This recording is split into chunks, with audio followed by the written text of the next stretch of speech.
ప్రణౌమిక్వనదోంకార మణిఘంటా విభూషితాం ప్రణౌమిక్వనదోంకార మణిఘంటా విభూషితాం కవిలోక కుటుంబస్య కామధేనుం సరస్వతీం సరస్వతీం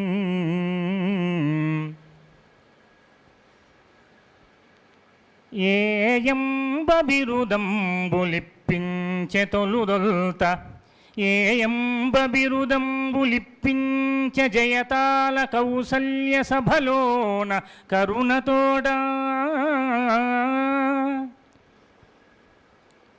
ఏయంబ అవధానమింపుగాగరపించే సరసులెల్లరు మెచ్చ స్వాంతములను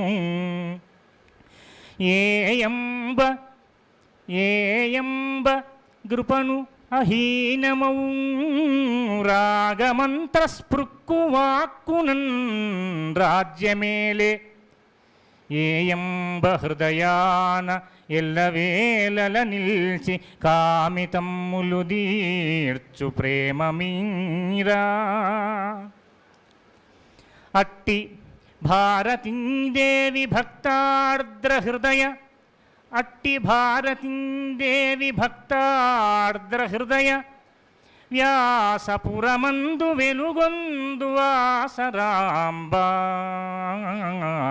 వ్యాసపురమందు వెలుగొందు వాసరాంబ నాదు రసనగ్రరంగాన నాట్యమాడి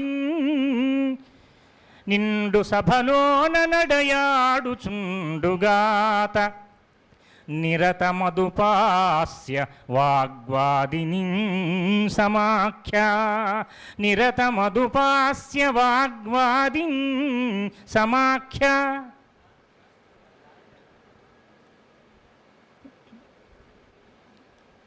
బాసరపీఠమున్ వెలిగి భక్తుల పాలిట కల్పభూజయౌ దోసములన్నిటందునిమి దోర్బలధీబలదాత్రివంచు దోర్బలధీబలదాత్రివంచు నీ బాసట వీడకన్ వీడకన్ అని వేయకూడదు ప్రౌఢ వ్యాకర్త ప్రకారంగా వీడక ఏన్ నీ బాసట వీడకే హృదయ పద్మమునందున గొల్తు నమ్మరో బాసర భారతి సుతుని పాలన జేయుమ శ్రీయశస్విని శ్రీయశస్విని. ఓం శ్రీమత్ పరదేవతాయై నమః. తిరుపతి వెంకట కవుల యొక్క ఏ గ్రంథం పైన కూడా చూస్తే ఈ మహామంత్రం పైభాగంలో ఉంటుంది.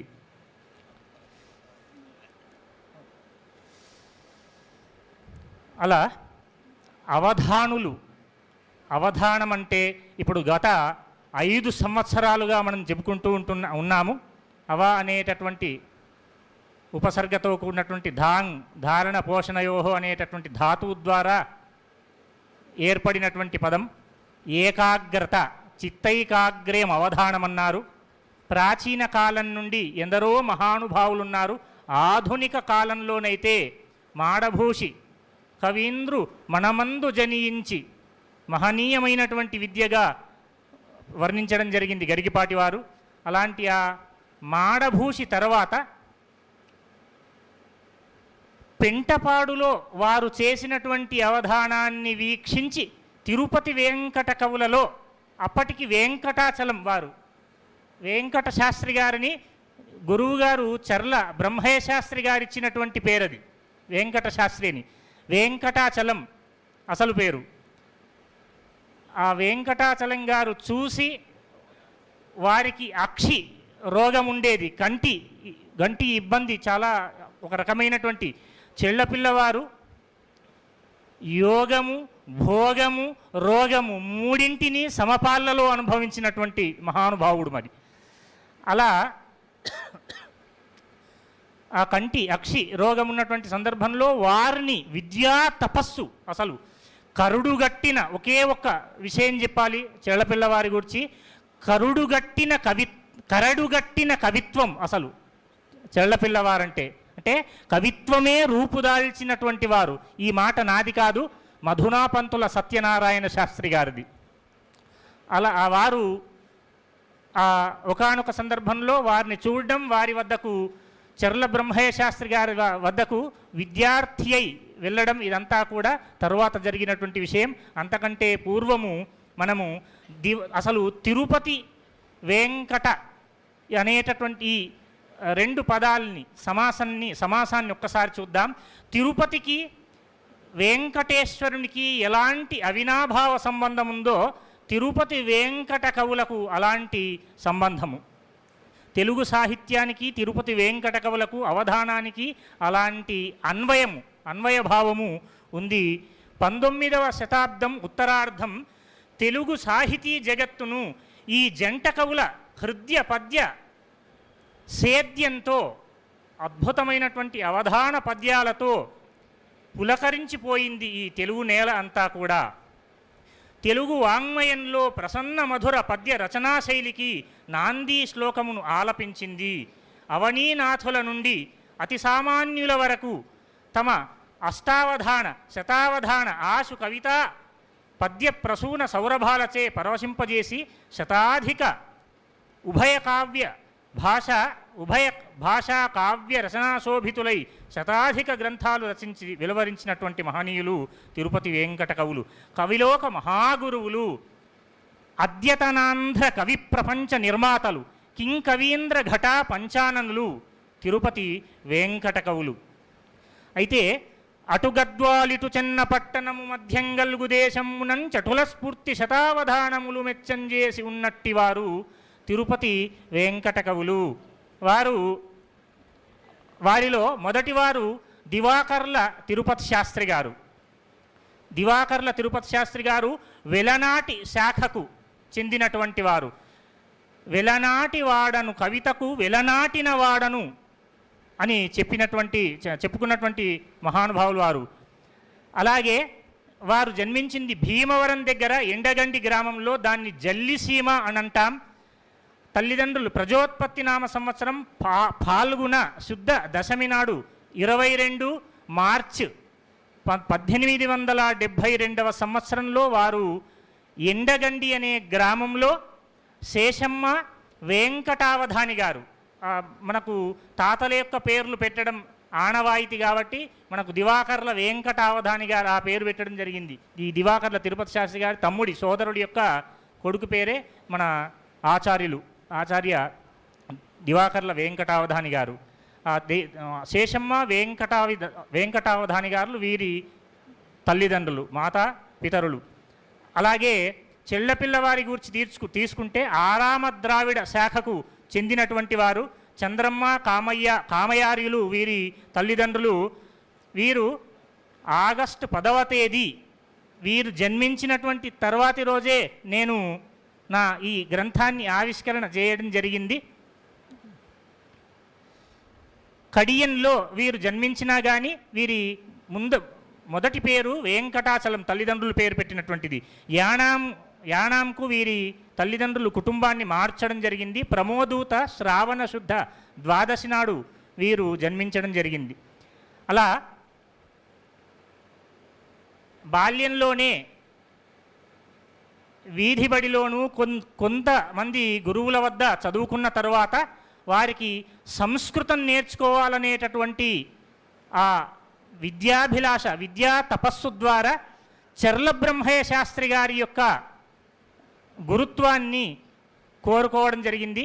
వారు వెళుతూ ఉండగా, అంటే ఒకానొక సందర్భంలో ఆ పెంటపాడులోనే ఒకానొక సందర్భంలో కలుస్తారు. మీ వద్ద నేను విద్యార్థిగా కౌముది మొదలైనటువంటి కావ్యపాఠాలు, వ్యాకరణము, ఆ తర్వాత కావ్యపాఠాలు నేర్చుకోవాలనేటువంటి ఆసక్తి ఉంది గురువుగారంటే. వారు ఎలాంటి వారు అంటే కాశీ పండితుడై కృపాలుడై, ఇవన్నీ కూడా జాతక చర్యలో చెళ్లపిల్లవారు తెలియజేసినటువంటి పద్యాలు ఆ మహానుభావుని గురించి. కాశీ పండితుడై కృపాలుడై ప్రఖ్యాతి ప్రభాపూర్ణుడై ఆశీర్వాదము మాత్ర శిష్యులకు విద్యావంతులంజేయు వాగ్వైషద్యమున పుల్చువాడగు. అలాంటి వారు కొందరి ఆశీస్సులు మహనీయమైనటువంటిది. ఎక్కడి నుండో వచ్చినారు. ఇప్పుడు సంకీర్త శర్మను 4 సార్లు జ్ఞాపకం చేసి వారి ఆశీస్సులు అందించినారు. ఆ మహనీయ కొందరు వాచో విధేయులుంటారు. అలాంటి వారు ఆ కాశీ పండితుడైనటువంటి చెర్ల బ్రహ్మయ్య శాస్త్రి గారు. అలాంటి ఆ బ్రహ్మశాస్త్రి గారు తాడేపల్లి గూడెం వద్ద కడియద్ద అనేటటువంటి గ్రామంలో వారు తన యొక్క ఇంటినే ఒక గురుకులంగా మార్చి విద్యాభ్యాసాన్ని కొనసాగిస్తూ ఉంటే చెల్లపిల్లవారు కూడా విద్యార్థిగా వెళ్ళడం జరిగింది. అంతకంటే ముందే తిరుపతి శాస్త్రి గారు చేరారు. ఆడబోయిన తీర్థం ఎదురైనట్లు వారు కనిపించి వారిని వెంకటాచలాన్ని శిష్యుడిగా అంగీకరించడం. ఆ తర్వాత తిరుపతి శాస్త్రి గారు నా వద్ద ఉన్నాడు, నీకు సమౌజ్జి, అలాంటి వాడితో నీవు కూడా చదువుకుందు రానాయన అని చెప్పడం ఇవన్నీ జరుగుతాయి. అలాగా అక్కడికి చేరిన తర్వాత మొదట వారిద్దరి మధ్య కొంత ఈ శాస్త్ర చర్చల్లో కానివ్వండి, గురువుగారు పెట్టేటటువంటి అవన్నీ వాటిలో కొంత వైరుధ్యం ఉండేటటువంటిది. మొదట శత్రువులైనా ఆ తర్వాత మిత్రులై అసామాన్యమైనటువంటి అవధాన యుగాన్ని స్థాపించేటటువంటి సరస్వతి రూపద్వయంగా వెలుగొందినటువంటి మహానుభావులు వారు. చెర్ల బ్రహ్మయ్య శాస్త్రి గారు ఏం చేసేటటువంటి వారంటే గణపతి నవరాత్రి ఉత్సవాలు అలాంటి ఆ ఉత్సవాల సందర్భంగా ఆయా రాజుల దగ్గరనో పాపం ఆ కాలంలో ఏంటిది ఎవరైనా ఇస్తే ఇప్పటికీ ఎన్నో రకాలుగా ఇప్పుడు రిటైర్ అయిన తర్వాత మరుమాముల దత్తాత్రేయ శర్మ గారు స్వయంగా ఎన్నో రకాలుగా కష్టపడుతూ ఈ 5 సంవత్సరాలుగా 5వ సంవత్సరం ఇది ఈ 5 సంవత్సరాలుగా ఈ అవధాన విద్యా వికాసాన్ని నడుపుతున్నారు. దీనికి ఇస్తున్నారా ఎవరైనా ఇస్తున్నారా లేదా అనేటువంటిది వేరు విషయం, కానీ తాను ముందుగా భరిస్తూ ఉన్నారు. అలా తన శిష్యుల్ని పోషించడం కొరకు ఆయా జమీందారుల వద్దకు వెళ్ళి ఆ చెర్ల బ్రహ్మయ్య శాస్త్రి తనతో పాటు తన శిష్యుల్ని తీసుకువెళ్ళి అక్కడ లభించినటువంటి ద్రవ్యాలు మొదలైనటువంటి వారు తీసుకొచ్చి ఆ శిష్యుల మధ్య శాస్త్రోపచర్చలు మొదలైనటువంటివి చేయించేటటువంటి వారు. అవన్నీ కూడా ఒక రకమైనటువంటి భవిష్యత్తుకు ఉపబలకంగా మారినాయి ఈ తిరుపతి వెంకట కవులకు. మరి ఈ వాదోపవాదాలు ఇవన్నీ కూడా నిర్వహిస్తూ ఉండేటటువంటి వారు చెర్ల బ్రహ్మయ్య శాస్త్రి గారు. అలా భవిష్యత్తులో అసలు వీరు నానారాజ సందర్శనాలు చేయడానికి ఒక రకమైనటువంటి వారి హృదయంలో బీజావాపనం కలిగింది ఎక్కడ అనంటే ఈ చెర్ల బ్రహ్మయ్య శాస్త్రి గారి వద్ద చదువుకుంటూ ఉన్నటువంటి సందర్భంలోనే. అయితే దీనికి మూలం మనమంతా కూడా ఒక శ్లోకాన్ని చెబుతూ ఉంటాము. ఇటు పెట్టండి. భూపాల సర్వదా పూజ్యో మనోవాక్కాయ కర్మభిః యో రక్షతి ప్రజానిత్యం ధనధాన్యాది సంపద అని అంటారు. ధనధాన్యాది సంపదలచే ఎల్లప్పుడూ ప్రజలను తన బిడ్డల్లాగా పోషించేటటువంటి రాజు పూజ్యుడు, నిత్యము పూజ్యుడేనట. అట్లా వీరే చెప్పినటువంటి నానారాజ సందర్శనంలో వీరే ఒకానొక చోట సందర్భంలో అంటారు, సత్కులీనుల సరసుల సజ్జనులను సన్నుతించుట కవులకు సహజగుణము, కవులకు సహజగుణము. మరి నానారాజ సందర్శనాలు ఎందుకు చేసినారు తిరుపతి వెంకట కవులు అనంటే కేవలం ధనార్జన నిమిత్తం, ధనార్జన చేయడం కాదు. ఒకానొక చోట చెప్తారు, ఏదో 10 రూపాయలు రూకలిచ్చి సన్మానం చేస్తూ ఉంటే కీర్తికై రాకచుమి వనపర్తి భూప అంటారు. వనపర్తిలో మేము ధనాన్ని ఆశించి రాలేము, కీర్తి కొరకొచ్చినాం అని తెలియజేసినారు కవిరాజులు కాబట్టి. ధనముండుట పరిపాటియే, రాజుల వద్ద కానీ చాలా గొప్ప ధనికుల వద్ద కానీ ధనముండుట పరిపాటియే, ధనమే సర్వంబుగాదు, ధనముండియు సద్వినియోగ బుద్ధి కలిగిన. ఇలా మన గురువులు మరుమాములలాగా తన వద్ద లేకున్నా మరి ఒక చోటనైనా తెచ్చి ఈ ఊనును మేఘుడు అంబుధిగిపోయి జలంబుల తెచ్చి అన్నట్లుగా ఎన్నో రకాలుగా వ్యయ ప్రయాసలను ఓరుస్తూ ఈ అవధాన విద్యా వికాసాన్ని ముందుకు నడుపుతూ ఉన్నారు వారు. మరి సద్వినియోగ బుద్ధి కలిగిన మనుజుని భాగ్యం బెలోకమాన్యతగాంచున్. అలాంటి వాడి యొక్క ధనమే, అలాంటి వాడే ఈ లోకంలో ప్రస్తుతింపబడతాడు అని ఒకానొక చాటువు. అయితే మణినా వలయం వలయేన మణి, మణినా వలయేన విభాతికర, కవినాచ విభు కవినాచ విభు విభునాచ కవి, కవినా విభునా విభాతి సభా అని ఒకానొక ఆభాణకము. అట్లా ఒక చమత్కారంగా తెలియజేస్తుంది రాజులకు కవులకు ఉన్నటువంటి సంబంధాన్ని, అవినాభావ సంబంధాన్ని. పూర్వ కవులు దేశాటనం చేసినటువంటి వాళ్ళు చాలామంది ఉన్నారు. వేములవాడ భీమకవి తిట్టుకవిగా సుప్రసిద్ధుడు. ఆ తర్వాత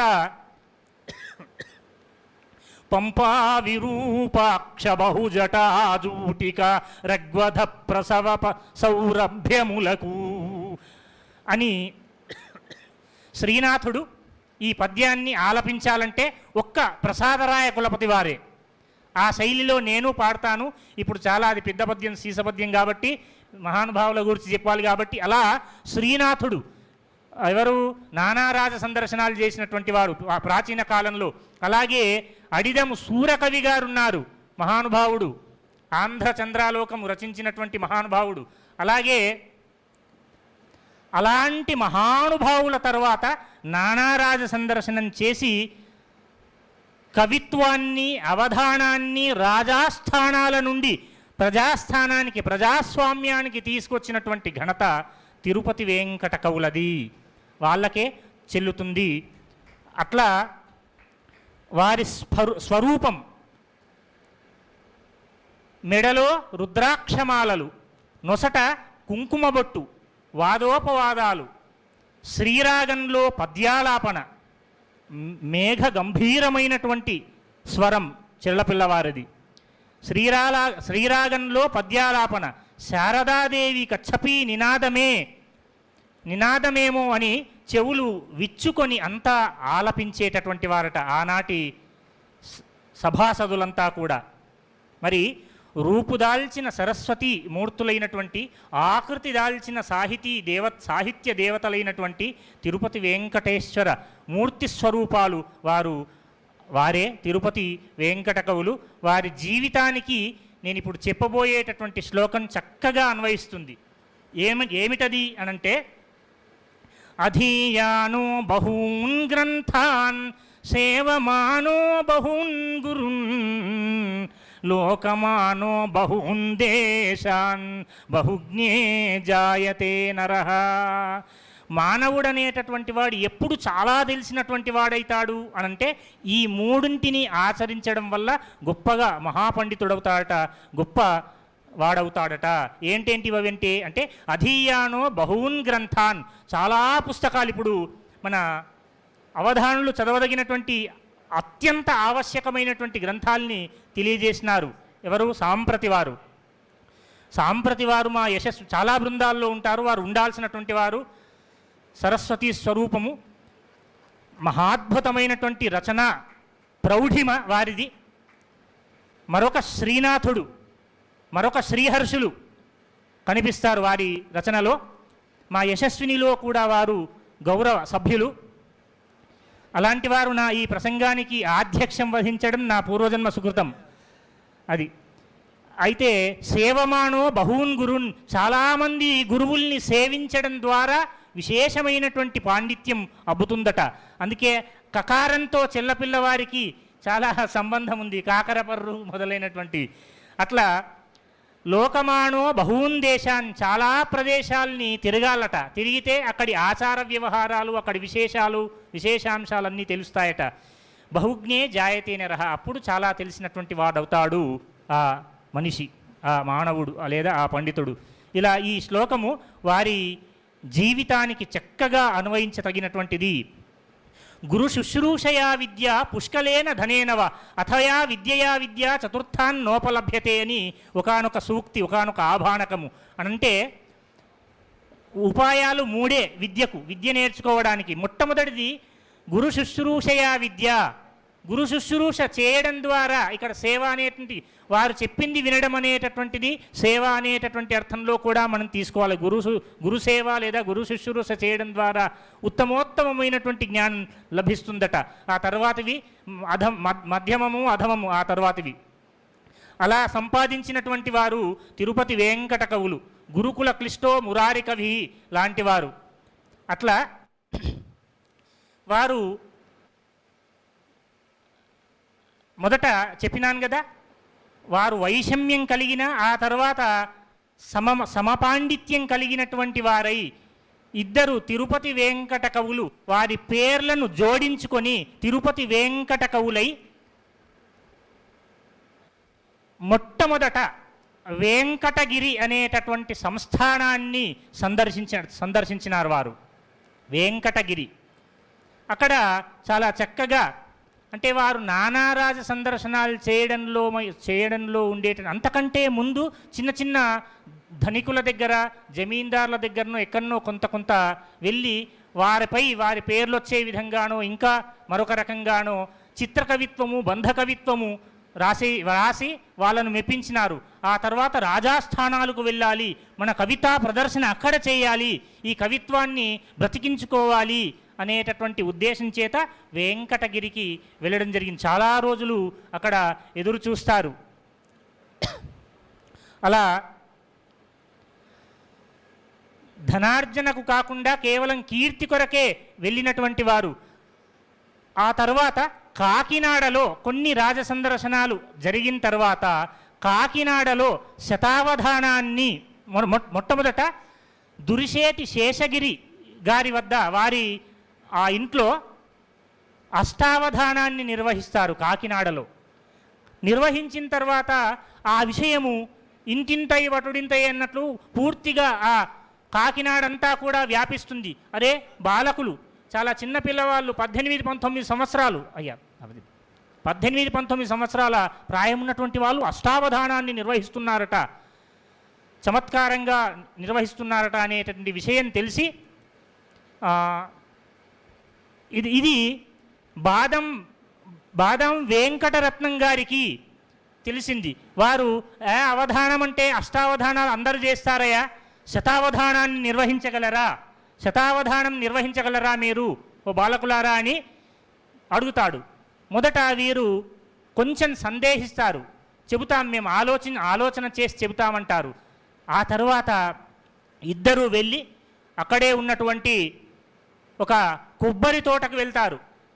వెళ్ళి ఇద్దరిలో వీళ్ళే ఒక్కొక్కరు ఒక చెట్టు దగ్గరికి వెళ్ళి చెట్టు వెనకాల ఉండి ప్రశ్నిస్తారు. మళ్ళా వచ్చి ఇద్దరు చెరొక పాదం చెప్పేస్తారు, 4 పాదాలు. తర్వాత ఇంకొక చెట్టు వెనుకకి వెళ్తారు.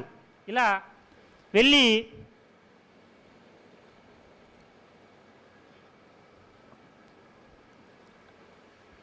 ఇలా 100 పద్యాల్ని వారే స్వయంగా ప్రశ్నించుకొని ఆ సమాధానాల్ని తిరిగి మళ్ళీ ధారణ చేసి చెప్పి, ఇది చాలా సులభమైనటువంటి విద్య, మనం చేద్దాం అని నిర్ణయించుకొని బాదాం వెంకటరత్నం గారు కాకినాడలో మొట్టమొదటి శతావధానం నిర్వహించింది. తిరుపతి వెంకట కవులు 1881వ సంవత్సరంలో నిర్వహించడం జరిగింది. చాలా అత్యద్భుతంగా నిర్వహించినారు. వారిని గుర్రపు రథం మీద ఎక్కించి ఆ పట్టణమంతా కూడా ఊరేగించి అద్భుతంగా సన్మానం చేశారు ఆ బాదం వెంకటరత్నం గారు. ఇలా చేసిన తర్వాత వెంకటగిరి మొదలైనటువంటి 109 రాజ సందర్శనాలు చేసినారు. చమత్కారంగా మనం కూడా ఎందరెందరో ముంబై నుండి వచ్చినారు పాపం, మనకు ఉంటుంది. నేను కూడా ఉదయం నుండి ఇదంతా నేనే 2009లో తిరుపతి వెంకట కవుల నానారాజ సందర్శనం సాహిత్యానుశీలనం అని 2005లో నేను జాయిన్ అయినాను. ఉస్మానియా విశ్వవిద్యాలయంలో ఎంఫిల్ ప్రవేశ పరీక్షలో 3వ ర్యాంక్ రావడం జరిగింది. 4 సంవత్సరాలు పరిశోధన చేసి ఈ పుస్తకం రాయడానికి జీవీఎస్ గారు ఏది మన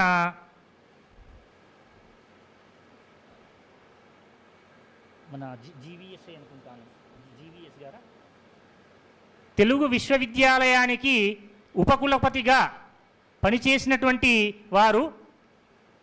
వారి గ్రంథము మన మరుమాముల గారి దగ్గరనే ఉండింది. నేను ఎన్నో దాదాపు 2 సంవత్సరాల దాకా దాన్ని పూర్తిగా పరిశోధన చేసి మిగిలిన చాలా గ్రంథాలు నానారాజ సందర్శనంతో పాటు పరిశోధన చేసి 4 సంవత్సరాలు పరిశోధన చేసి 2009వ సంవత్సరంలో సబ్మిషన్ చేస్తే నాకు అవార్డు అయినటువంటి ఎంఫిల్ పట్టా ఇది నాకు కలగూరగంప అనేటటువంటి ఒకానొక నానారాజ సందర్శనము, ఆ తర్వాత కలగూరగంప, శతావధాన సారము, ఈ 3 గ్రంథాల యొక్క సంపుటి 20 రూపాయలకు కోఠీలో దొరికినటువంటి పాత పుస్తకాల్లో దొరికితే దాని గొప్పదనాన్ని కడిమిళ్ళ వరప్రసాద్ గారి ద్వారా విని ఫోన్లో ఈ పుస్తకం మీదనే నేను పరిశోధన చేస్తాను, నాకు భవిష్యత్తులో అవధాన రంగంలోకి నేను రావాలి, తిరుపతి వెంకట కవుల నానారాజ సందర్శనం మీదనే చేస్తానని పట్టుదలతో చేసినటువంటి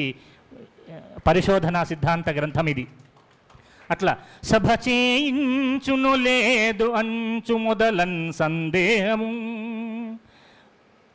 చాలా రాజుల దగ్గరికి వెళ్ళినారు కాబట్టి సభ చేయించును లేదు అంచు మొదలన్ సందేహము, ఆ మీద ఈ సభలో ఏమిట లోపమౌను అంచు లోపమౌను అనుచున్ సందేహము, ఆ మీద ఈ సభలో ఇంతకు లాభమేము అనుచున్ సందేహము.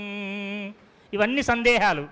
అనుచున్ సందేహం ఊహింప ఈ సభలంచేసెడివారెపో, ఈ సభలంచేసెడివారెపో జగతిలో సందేహ సంరక్షకుల్ అంటారు ఒకానొక చోట. తర్వాత వాళ్ళు పడినటువంటి శ్రమ, రాజసందర్శనాలంటే ఇప్పుడు మనము సీఎంనో పిఎంనో కలవాలంటే మనం ఎన్నో రోజుల నుండి అపాయింట్మెంట్ కొరకు ఎదురు చూడాల్సినటువంటి పరిస్థితి. 140-130 సంవత్సరాల క్రితం వారు ఎన్ని రకాల వ్యయ ప్రయాసలకు వచ్చినారో, ప్రయాణాలకు ఎన్ని ఇబ్బందులు పడి రాజాస్థానాలకు వెళ్ళి ఎన్ని రకాల ఇబ్బందులు పడ్డారో అవన్నీ కళ్ళకు కట్టినట్లు నిరూపించినటువంటి పద్యాలున్నాయి. కఠినమ్ములగురాళ్ళు కరపి కట్టిన రామ భజనాలయమ్ములే పడకకాయే, అలాంటి చోట పడుకున్నారట దేవాలయాల్లో పాపం. తాకిన మాత్రాన తనువు కర్రగజేయు చేయచాలిన చలినీట స్నానమాయే, అలాంటి స్నానం చేసినారట చల్లని నీళ్లతో. ఉడికి ఉడుకని కడువేడి మెదుకులే ఆ కొన్న కడుపున కడ్డమాయే, ఆ కొన్న కడుపున కడ్డమాయే, అలా బాధపడ్డారు. ప్రభువిచ్చవే 116 అనునట్టి స్వప్నములే ధనార్జనములాయే అని చమత్కారంగా ఒక విసిరినారు రాజుకు. అలాగా ఎంత భావగర్భితంగా ఈ వాక్యాన్ని తెలియజేశారు చమత్కారంగా. అలా వాళ్ళు సంచార సమయాల్లో వారు పడ్డ కష్టాల్ని కన్నులకు కట్టినట్లు చమత్కారంగా భాషింపజేసినారు తిరుపతి వెంకట కవులు. గద్వాలలో ఇప్పుడే మన సాంప్రతి వారు కూడా సెలవిచ్చినారు. చర్ల బ్రహ్మయ శాస్త్రి శబ్ద శాస్త్రము నేర్పే వంట నేర్పించే గద్వాల విభుడు అని తెలియజేసినారు. మరి కవిత్వం రాయదలిచిన వాళ్ళు, ముఖ్యంగా అవధానం చేయదలిచిన వాళ్ళు ఏమేం చేయాలి? మనం ముడి సరుకుని అంటే ఈ సంపదల్ని సంపాదించుకోవాలి. ఏ సంపదల్ని సంపాదించుకోవాలి? అద్భుతంగా నానారాజ సందర్శనం చేస్తే మహాద్భుతంగా కవిత్వం వ్రాయవచ్చు. దీని మీద చాలా గొప్పగా మాట్లాడగలిగినటువంటి వారు సాంప్రతి వారు కూడా. ఈ విశేషం వారు కూడా నిక్కచ్చిగా చెబుతూ ఉంటారు నాతో మాట్లాడినప్పుడల్లా కూడా.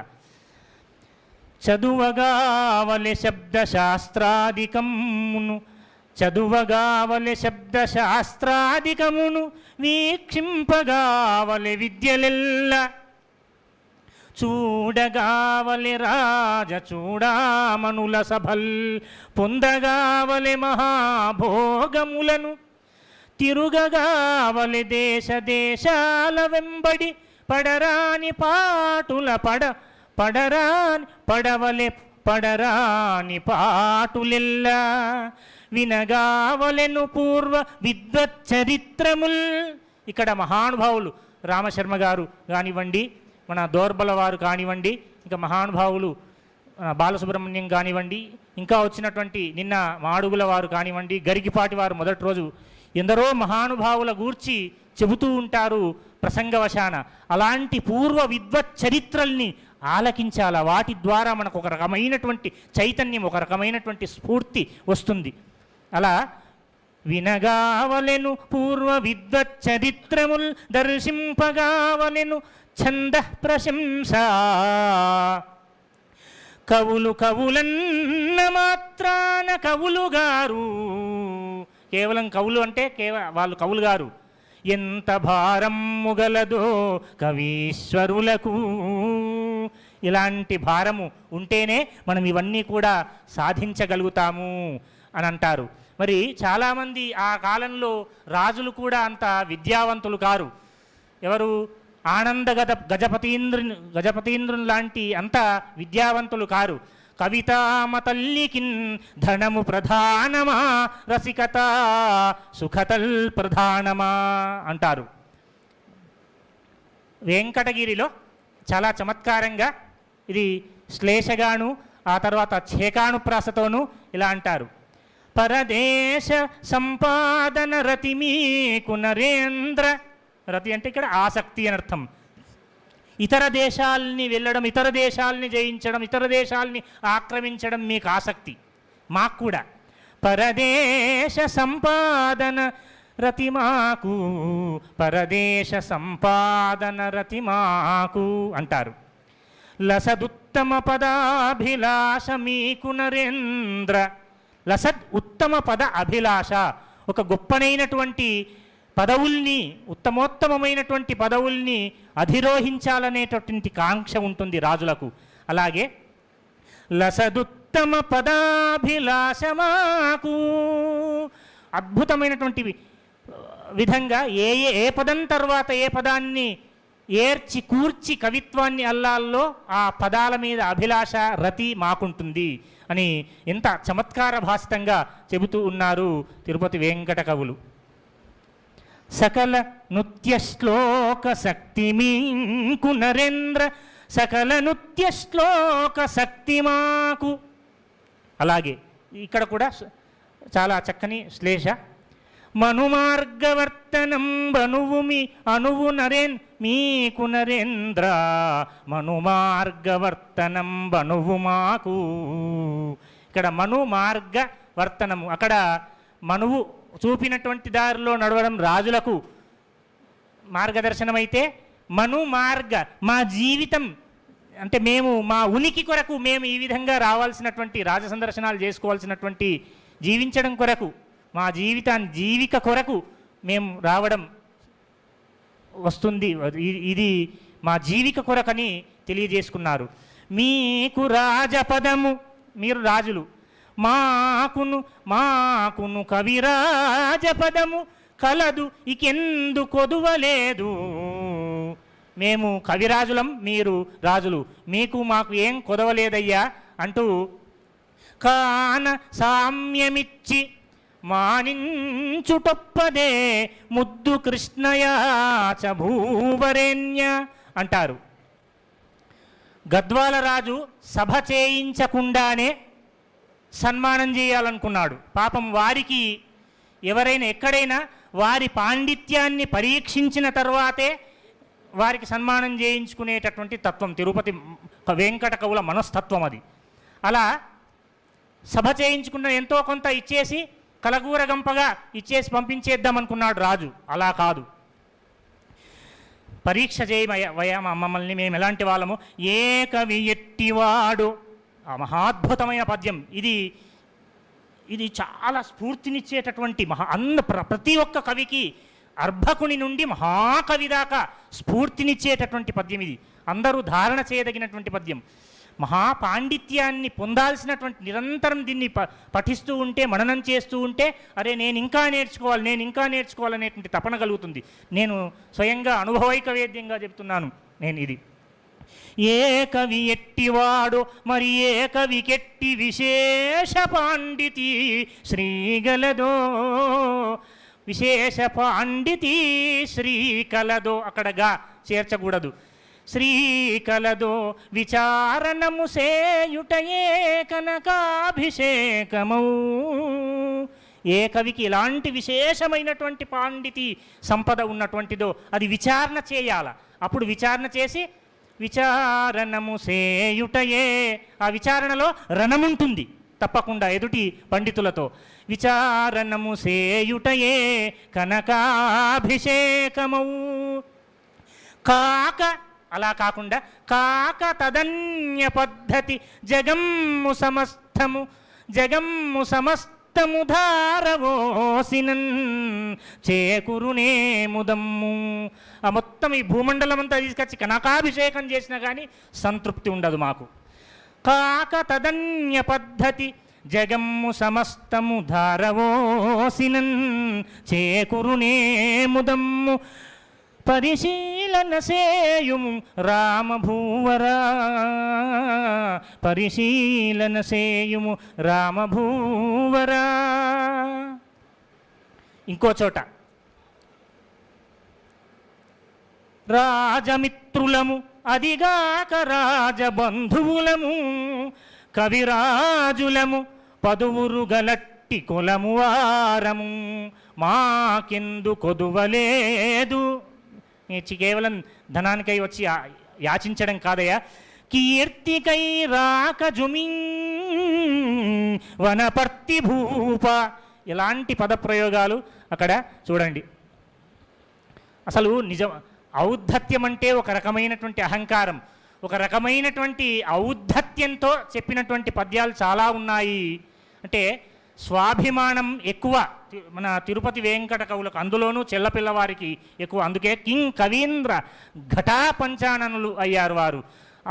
అద్యతనాంధ్ర కవి ప్రపంచ నిర్మాతలైనారు వారు మహానుభావులు. ఇలా పద్యంతో ప్రయాణం చేసి పద్యంతో పరమగమ్యాన్ని పొందినటువంటి మహాకవులు వారు స్వీయ పరిచయం చేసుకుంటూ శతఘంట కవనం, గద్వాల్లో ఒకనొక సందర్భంలో శతఘంట కవనము సల్పు సంగతి అన్న, శతఘంట కవనము సల్పు సంగతి అన్న కరతళామలకమ్ముగాదె మాకు. ఎంత వాళ్ళు ప్రయోగించిన పదప్రయోగాలన్నీ మన నోళ్లలో నిరక్షర కుక్షుల యొక్క నోళ్లలో కూడా నాంతూ ఉంటాయి. శతఘంట కవనము సల్పు సంగతి అన్న కరతలామలకమ్ముగాదె మాకు. సీసపద్యాన్ని, ఆ సీసము ఉయ్యాలలోగిస్తూ ఉంటుంది. మన గరికిపాటు వారన్నట్లు ఉయ్యాలలోగించు ఉయ్యారి సీసాలు. ఎంత అద్భుతంగా ఉంటుంది ఆ శైలి. అన్ని తగణాలు, పంచమాత్రా గణాలు వాడాలి. అసలు దేంట్లో అంటే ఈ ఉపజాతి పద్యాల్లో ఒక రకమైనటువంటి తూగు వస్తుందట, ఒక రకమైనటువంటి బిగువు వస్తుంది. శ్రీనాథుని సీసాలు అలాంటివి. అసలు అష్టావధాన కష్టావలంబనమన్న నంబికొండయ దండ నంబు మాకు. దీని మీద చాలాసార్లు నేను మన గురువు గారు ఈ విషయంలో 1-2 సార్లు నేను అవధానం ఈ పద్య వైభవం చెప్పడానికి వరంగల్ వెళ్ళినప్పుడు కూడా ఈ విషయంలో 1-2 సార్లు ప్రస్తావన చేసినాను. అంతకంటే పూర్వం కూడా అడిగినాను. ఇది చాలా లోతైనటువంటి విషయము. నంబికొండయ్య అనేటటువంటి వాడు ఒకానొక గురువని, అతని యొక్క దండనమని, ఇలా కొందరు రకరకాలుగా 2-3 రకాలుగా దీనికి వ్యాఖ్యానాలు చేసేటటువంటి వాళ్ళు ఉన్నారు. అది విశేషంగా తెలుసుకోదగింది. ఇప్పుడు ఇది సమయాభావం వల్ల నేను ఎక్కువగా చెప్పలేకపోతున్నాను. ఆశుధారా కవిత్వాడంబరం బన్న నల్లేరుపై బండి నడక మాకు, సత్కావ్య నిర్మాణ చాకచక్యం బన్న షడ్రసోపేత భోజనము మాకు. ఎంత అద్భుతమైనటువంటి పదప్రయోగాలు అసలు. వ్యర్థమగువాదములు నర్చునట్టి వారి డంబమడగించుటాపోషణంబు మాకు, వ్యర్థమగువాదములు నర్చునట్టి వారి డంబమడగించుటాపోషణంబు మాకు, దానరాధేయ కవి సముదాయ గేయ పండిత విధేయ రామభూపాలరాయ, పండిత విధేయ రామభూపాలరాయ. పాపం ఒకానొక చోటకి వెళ్తారు. ఎక్కడికి? విజయనగరానికి వెళ్తారు. అక్కడ చాలా రోజులు ఎదురు చూస్తారు. అక్కడ రామారాయ అనేటటువంటి ఒకానొక ధర్మనిధి, అంటే అక్కడ ధర్మకర్త ఉండేటువంటి వారు, అంటే కర్ణన్ లాంటి వాడు, రాజు కింద దివాన్ లాంటి వారు. ఇన్ని రోజులకు వారికి మహాపండితుడు ఆ రాజు. ఎవరు? ఆనంద గజపతి. వారి మీద పచాద్య అజంతము అనేటువంటి ఒక పద్యం ఉంది. చాలా లోతైనటువంటి మహానుభావులు. నాకంటే చాలా గొప్పగా విశ్లేషణ చేయాలంటే ఇక్కడ చాలా గొప్పవారు ఉన్నారు. మన గురువుగారు రామశర్మ గారు అందులో ఉన్నటువంటి వ్యాకరణమైనటువంటి లోతుపాతుల్ని చెప్పగలిగినటువంటి వారు. అలా చెప్పినారు. ఆ ఆనంద అనేటటువంటి శబ్దానికి అలాంటి పాండిత్యం అసలు ఎవరిది? తిరుపతి వెంకట కవులది. అటు అక్కడ వారికి పాపం రాజసందర్శనం కాలేదు. ఏమయ్యా, మాకు రాజసందర్శనం కానియరా? మేమెవరమయ్యా అసలు? అటు గద్వాలిటు చెన్నపట్టణము మధ్యంగల్గు దేశమునన్ చటుల స్ఫూర్తి శతావధానములు మెచ్చంజేసి ఉన్నట్టి మాకు ఇట రాజీయక ఉన్న దర్శనము ఇంకెవ్వానికి ఈ రాజసంగుట చెప్పంగదవయ్యా పాలిత బుధా కోదండరామాభిదా, చెప్పంగదవయ్య పాలిత బుధా కోదండరామాభిధా అంటారు. ఎంత మహాద్భుతమైనటువంటి పద్యమో అసలు. సన్మానాలు వీరు ఊరికే చేయించుకోలేరు అని చెప్పడం జరిగింది. నేను ఒక చోట వీరికి మనకు సమస్య ఇవ్వడం కేవలం ఒక పాదమే ఇస్తారు. ఒకే పాదం ఇస్తే మనం పూరించడమే కొంచెం అప్పుడప్పుడు ఇబ్బందులు పడుతూ ఉంటాం. ఆ సమస్యను సమసింపదగింది కాబట్టి అది. కానీ వీరికి గద్వాలలో 3 పాదాల సమస్యని ఇవ్వడం జరిగింది. ఏంటది అనంటే, తపస్వాధ్యాయ నిరతం రామాయ రామభద్రాయ వేణీ సంహార నాటకం అని ఇచ్చినారు. అంతేనా గురువుగారు? 3 పాదాలు ఇచ్చినారు. 3 పాదాలు ఇస్తే ఒకే పాదంలో ఇవన్నీ పూరణ కావాలి. ఎంత గొప్పగా చేయాలి అనంటే చూడండి, తపస్వాధ్యాయ నిరతం, ఒక్కొక్క ఆమడ దూరం కలిగినటువంటి పాదాలవి. తపస్వాధ్యాయ నిరతం సంగ్రహ రామాయణంలోని మొదటి పాదం, శ్లోకంలోని మొదటి పాదం అది. అలాగే రామాయ రామభద్రాయ రాముని యొక్క స్థుతిలో శ్లోకంలో సుప్రసిద్ధమైన శ్లోకంలో ఉంది. వేణీ సంహార నాటకం ఒకానొక సుప్రసిద్ధమైనటువంటి ఈ 3ంటిని కలిపి 2వ పాదంగా దీన్ని ఈ విధంగా గురున్నత్వా కరోత్కవి అని వేసేసి ఆ శ్లోకాన్ని పూరించేసిండ్రు. ఈ చమత్కారం చెప్పడానికి కనీసం ఒక 10 నిమిషాలన్నా అవుతుంది. మనం దాటవేద్దాం. చిల్లపిల్లవారికి మీసాలుండేవి. ఆత్మకూరులో వారిని నేను చాలా ప్రిపేర్ అయినాను అగ్రజ. ఒక్క 10 నిమిషాలు, కేవలం 10 నిమిషాలు, కేవలం 10, 7:15కి ఇచ్చేస్తాను నేను మైకు. చిల్లపిల్లవారికి మీసాలుండేవి. ఆత్మకూరులో వీరిని తిరుపతి వెంకట కవుల్ని గట్టిగా, చాలా గట్టిగా ఎదురించినటువంటి మహాపండితులు వారు, చాలా గొప్పవారు. తిరుమల బుక్కపట్నం శ్రీనివాసాచార్యుల వారు. కొందరు చాలామంది అంటే ఇప్పుడు ఈ తెలంగాణ ప్రాంతీయ దురభిమానం చేతనో ఇంకా దేని చేతనో చాలామంది ఏం చేస్తారంటే తిరుపతి వెంకట కవులు ఓడిపోయినారని చెప్తారు, కానీ తిరుపతి వెంకట కవులు ఓడిపోలేరు. వారి వాదన వారికి ఉంది. మన తిరుమల బుక్కపట్నం శ్రీనివాసాచార్యుల యొక్క వాదన వారికి ఉంది. ఇది చాలా శాస్త్ర చర్చ, లోతైనటువంటి చర్చ. గుణాలయ మొదలైనటువంటి అద్భుతమైనటువంటి నన్నయ ప్రయోగాలు ఎత్తి చూయించినా కానీ ఆ పండితుడు ఒప్పుకోలేడు. ఒప్పుకోకపోయేసరికి వీరి ట్రీట్మెంట్, పోలీస్ ట్రీట్మెంట్ అంటాం కదా, వీరి ట్రీట్మెంట్ చూయించడం జరిగింది. ఆ తర్వాత రాజు వీరి మహాపాండిత్యానికి దాసుడై వీరికి ఏనుగునెక్కి ఊరేగించడం జరిగింది. అదంతా వేరు విషయం. అందులో నీ వలనన్ సరస్వతి, ఆ బాల సరస్వతిని ఉద్దేశించి చెప్పినారనేటటువంటిది వేరు విషయం. అదంతా కూడా ఆ పండితుడే పండితులకు మీసాలు ఉండకూడదు కదా అని ఆక్షేపించినాడు. అవునా? మాకు తెలిసే పండితులకు మీసాలు ఉండకూడదు, ఇది దోషం.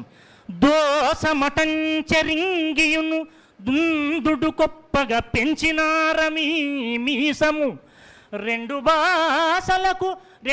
భాషలకు మేమె కవింద్రుల మంచు తెల్పగా, రోసము కల్గినన్ కవివరుల్మము గెల్వుడు గెల్చిరేని అని పాఠాంతరం చెప్తారు కొందరు. గెల్తురేని ఈ మీసముదీసి మీ పద సమీపములన్ తలలు చిమ్రొక్కమే అంటారు తిరుపతి వెంకట కవులు. అలా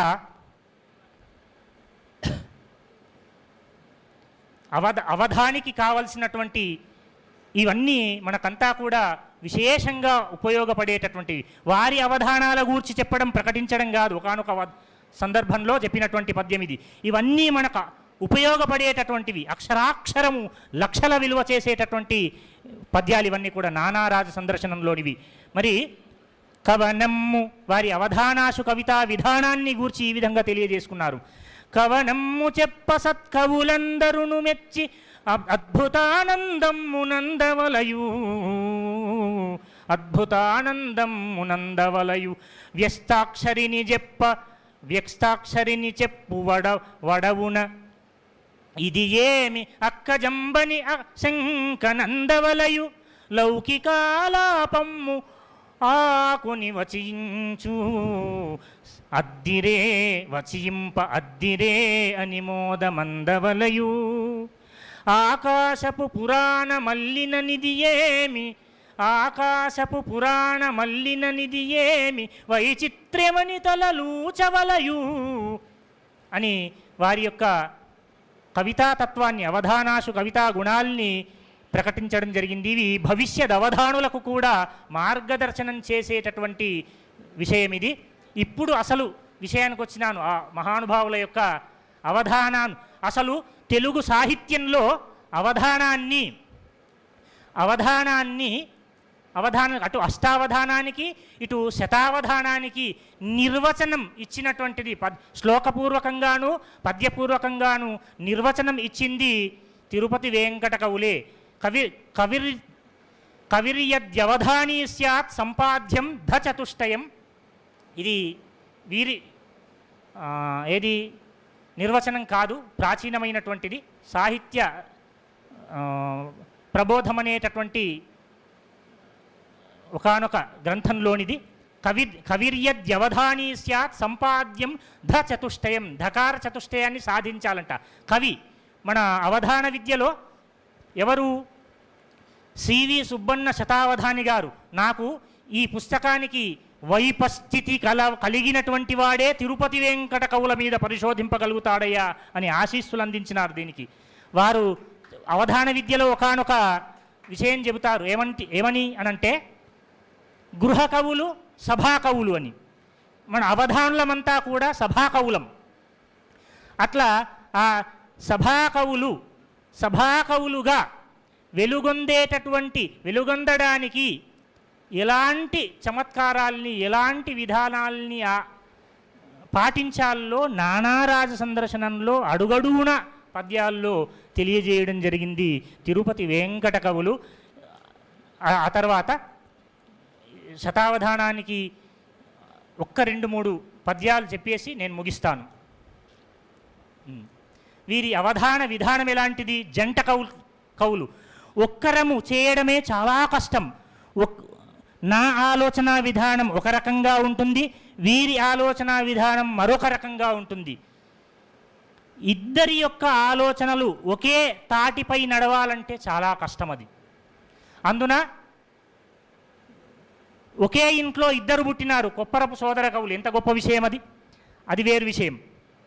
వీరు ఏ విధంగా అవధానాలు నిర్వహించేవారట అంటే, ఒక చరణం బతండు, ఒక పాదం మావాడు తిరుపతి, ఒక చరణం బతండు మరి ఒక్కటి నేను,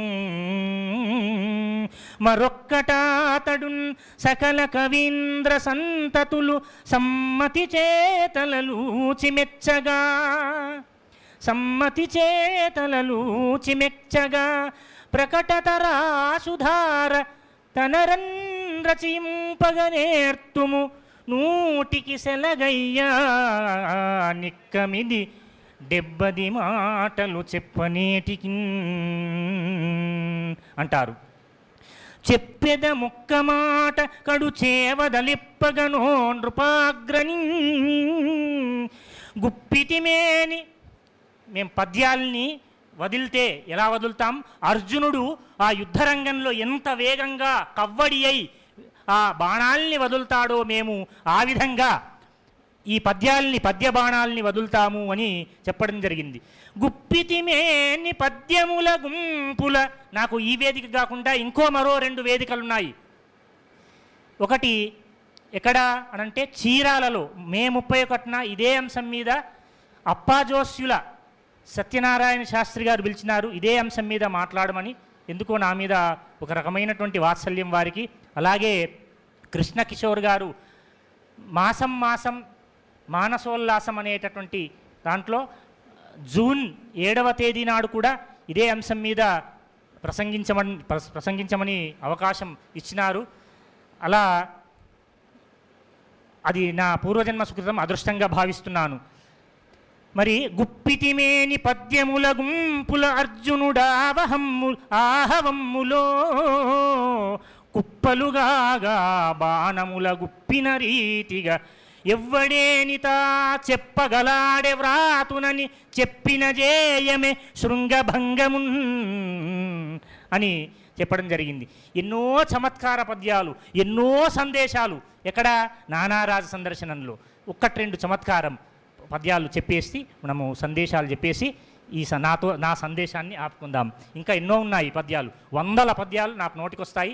2009 అంటే ఆ 9లో సబ్మిషన్ చేసిన, అంతకంటే ముందు ఇందులోని పద్యాలు నానారాజ సందర్శనంలోని పద్యాల్ని ఒక కాటూరి వారు, ఒక పింగళి వారు, ఇలాంటి మహానుభావులు అవధానులంతా కూడా పారాయణం చేసినటువంటి గ్రంథము. ఆ తరువాత పూర్వాశ్రమంలో ప్రస్తుతం శ్రీ శ్రీ శ్రీ సిద్ధేశ్వరానంద భారతీ స్వామి వారి దివ్య మంగళాశాసనాలు కూడా దీనికి ఉన్నాయి ఈ గ్రంథానికి. అయితే ఆ పూర్వాశ్రమంలో ప్రసాదరాయ కులపతి వారు కూడా ఈ నానారాజ సందర్శనంలోని పద్యాలని, 100లాది పద్యాలని ధారణ చేసిన నాయన అని దీనికి పీఠిక రాసినటువంటి సందర్భంలో నాకు ఎంతో వాత్సల్యంగా ఆశీస్సులు అందించినటువంటి సందర్భంలో తెలియజేసినారు. అట్లా నేను కూడా పారాయణ చేసినటువంటి గ్రంథం నానారాజ సందర్శనం. మరి వీరి కవితా కన్యక ఎలాంటిది? ఎందరజూపెనేని, ఎంత చమత్కారం ఉంది. ఇక రాజు పడకుండా ఎట్లా ఉంటాడు, ఫ్లాట్ కాకుండా ఎలా ఉంటాడు అసలు. ఎందరజూపెనేని వరింపదుమా కవితా కుమారి, ఎందరజూపెనేని. ఆనంద గజపతీంద్రునితో మహాపండితుడని చెప్పినాను కదా. ఎందరజూపెనేని వరింపదుమా కవితా కుమారి, కన్నందుకు దేశముల్ తిరుగుటబ్బెను సౌఖ్యము లేకపోయే ఆనంద నృపాల, నీదు సుగుణమ్ములు చెప్పిన నాలకించి. నీ సుగుణాలని చెప్పినామయ్యా, విన్నది. వెంటంతలయూచే కావున తటాలున దీని పరిగ్రహింపుమా అంటారు. ఎంత చమత్కారం! ఇక తీసుకోకుండా ఉంటాడా? వారి పద్యాల్ని స్వీకరించకుండా ఉంటాడా? ఇవ్వకుండా ఉంటాడా అసలు ఆ రాజు? అలాగే అద్భుతమైనటువంటి సందేశం. ఒకానొక వాసన లేని పువ్వు అనేటటువంటి శైలిలో ఒక అవధానంలో ఏవి నిరర్థకాలు సార్థకాలు కావో తెలియజేయడం జరిగింది. ఇది అవధానానికి సంబంధించింది కాబట్టి ఈ పద్యం తప్పకుండా చెప్పాల్సింది. స్థైర్యము లేని చిత్తము, స్థిరత్వం ఉండాలి అవధానానికి, మనస్సుకు. స్థైర్యము లేని చిత్తము, అవధానమెరుంగని సత్కవిత్వము, అవధానమెరుంగని సత్కవిత్వము, ఔదార్యము లేని హస్తము, ఔదార్యము లేని హస్తము, యథార్థత లేని రసజ్ఞ, మంచి మాధుర్యము లేని గానము, మంచి మాధుర్యము లేని గానము, మృదుత్వము లేని వచః ప్రసంగము, ఐశ్వర్యము లేని భోగము, అసారములీయవి దంతి భూవరా అంటారు. సందేశాత్మక పద్యాల్లో తెలుగు తెలుగని అద్దానదిగుట కాని, తెలుగు తెలుగని అద్దానదిగుట కాని, సంస్కృతమున కన్న కష్టము హెచ్చు. ఎందుకు? ఆ సంస్కృతానికి యతిప్రాసలు లేవు, తెలుగుకున్నాయి. అవి కర్ణాభరణాలు లాంటివి, కర్ణుని యొక్క కవచకుండలాలు లాంటివి. కర్ణుని యొక్క కవచకుండలాలు దేవేంద్రుడు బ్రాహ్మణ వేషంలో వచ్చి తీసుకెళ్ళినాడు, కానీ ఈ కవచకుండలాల్ని ఎవ్వరూ ఏనాటికి దొంగిలించినటువంటివి, దొంగిలించలేరు వీటిని.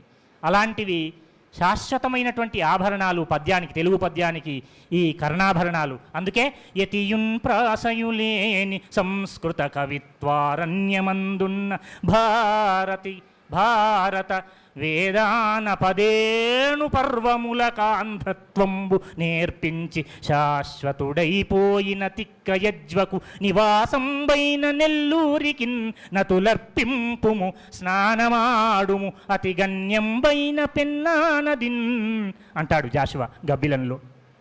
తెలుగు తెలుగని అద్దానదిగుటె కాని, సంస్కృతమున కన్న కష్టము హెచ్చు, ఒక్కదాన పరిశ్రమమున్న చాలు దానికి, సంస్కృతానికి ఇద్దానికో రెంటదగులవలయు.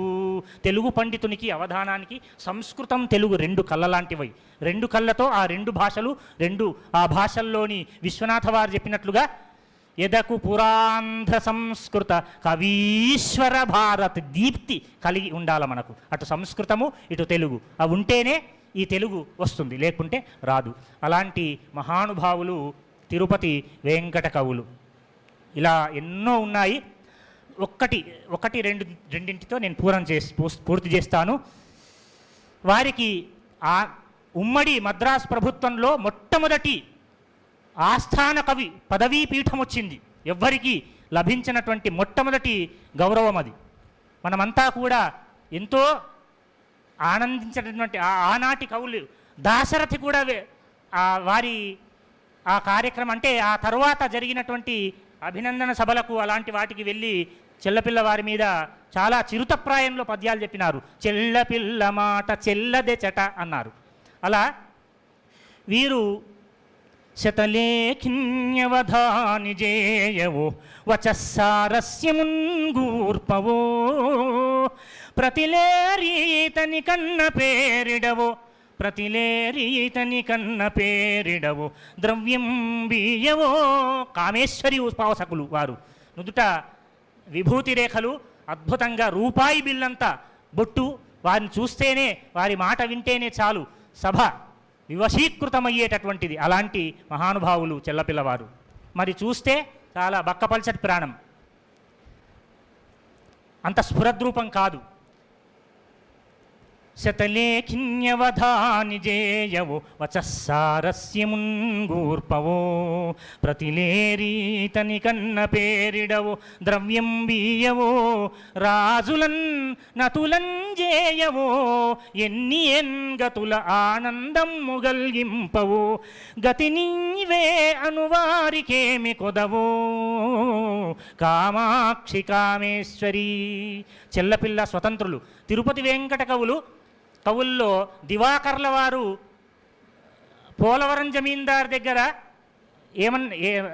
కొన్ని రోజులు ఆస్థాన కవిగా ఉన్నారు. వీరిని కూడా ఉండమంటే తాను ఉండలేరు. నరనాథుల్ పలుమంది మిత్రులై ఉన్నంగాని తత్సన్నిధిన్ స్థిరవాసమునరించునట్టి పని నాచేగాదు. స్థిరవాసమునరించునట్టి పని నాచేగాదు. నీ వంటి సత్కరుణాశాలిని పెంపగా పెరిగి విద్యాబుద్ధులన్ నేర్చి నే పరులన్ నిత్యము గొల్చుటొప్పగుణే అంబాదేవి కామేశ్వరి అంటారు. అంత గొప్ప స్వతంత్రులు. వారి గురించి ఎంతైనా చెప్పొచ్చు. సమయ కాలాతీతమైంది. నాకు చాలా సమయం తక్కువగా వచ్చింది. లేదా ఇంకా ఎన్ని గంటలైనా తిరుపతి వెంకట కవుల గురించి చెప్పగలుగుతాను. మా గురువు గారి అవధానం రంగనాథ వాచస్పతి గారి నాన్నగారు ఉండేవారు. వారు ఇది మన ఆయుర్వేదం గూర్చి 1 గంట చెబుతాననేవారట, 1 రోజు చెప్తాననేవారట, 1 వారం చెప్తాననేటటువంటి వారట, 1 మాసము, 1 నెల, 1 సంవత్సరం అంతా చెప్తానని చెప్పేవారట. అలా తిరుపతి వెంకట కవుల గూర్చి నేను కాదు, ఎవరైనా ఎన్ని గంటలైనా, ఎన్ని మాసాలైనా, ఎన్ని యుగాలైనా చెప్పదగినటువంటి మహానుభావులు, అవధాన యుగకర్తలు. అందుకే అయిపోయింది సార్, అయిపోయింది. అలఘుస్వాదు రసావతార ధిషనాహంకార సంభార దోహల బ్రాహ్మీమయమూర్తులైనటువంటి ఆ మహానుభావుల్ని నిర్మించినటువంటి ఘనత కేవలం తిరుపతి వెంకట కవులకు మాత్రమే దక్కుతుంది. ధన్యోస్మి. అయితే ఈ ముఖపత్రం వేసేటటువంటి సందర్భంలో చాలా నవ్వుకున్నారు ఒక ఆత్మీయ మిత్రులు. ఇక్కడ ఉన్నారో లేరో, ఉన్నారు, దయచేసి రండి. నేను చిల్లపిల్లవారంటే నాకు ఇక ఎవరు అంత అభిమానించరేమో, అది నా వీరాభిమానానికి సంకేతమేమో కానీ అలా కింద అంటే నా బ్రహ్మరంధ్రంలో ఒక పుష్పాన్ని పెట్టి, నా తల మీద ఒక పుష్పాన్ని పెట్టి వారి పాదాలని ఉంచండి మిత్రమా అంటే వారు నవ్వినారు. ఇది కొద్దిమందికి తెలిసేమో, క్షమించండి. ధన్యవాదాలు పెద్దలందరికీ కూడా. నా బ్రహ్మరంధ్రంలో కొలుస్తాను వారి పద్యాల్ని, వారిని ఉపాసిస్తాను. ఆరోగ్య కామేశ్వరి పద్యాల్ని, కామేశ్వరి పద్యాల్ని, వందలాది పద్యాల్ని నేను చదువుతాను నా అనుష్ఠానంలో. ధన్యవాదాలు పద్య కోకిల డాక్టర్ బోచ్కర్ ఓం ప్రకాష్ గారికి. వారు ఆ విధంగా ఉపాసన చేస్తారు గనుకనే ఈ విధంగా మాట్లాడగలిగారు.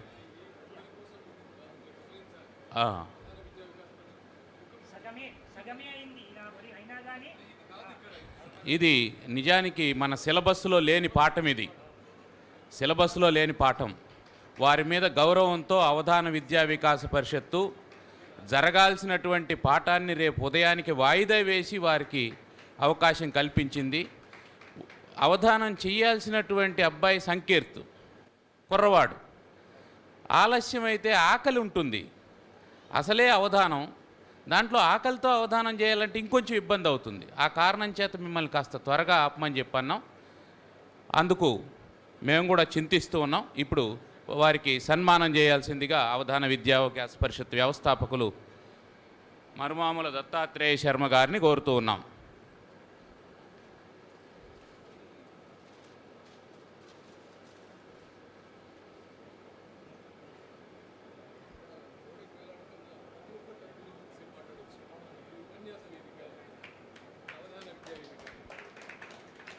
ధన్యవాదాలు ఈ సత్కారాన్ని స్వీకరించినందుకు.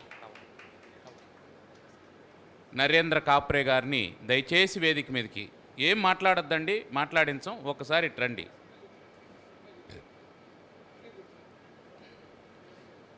పండితులు ఈ వేదికకు వచ్చినప్పుడు వాళ్ళను మండనం చేయడం చాలా అవసరం. వెంటనే అవధానం ప్రారంభమవుతుంది. అవధాన నిర్వహణ చేయాల్సినటువంటి విద్యార్థులు వేదిక దగ్గరికి రావాలి.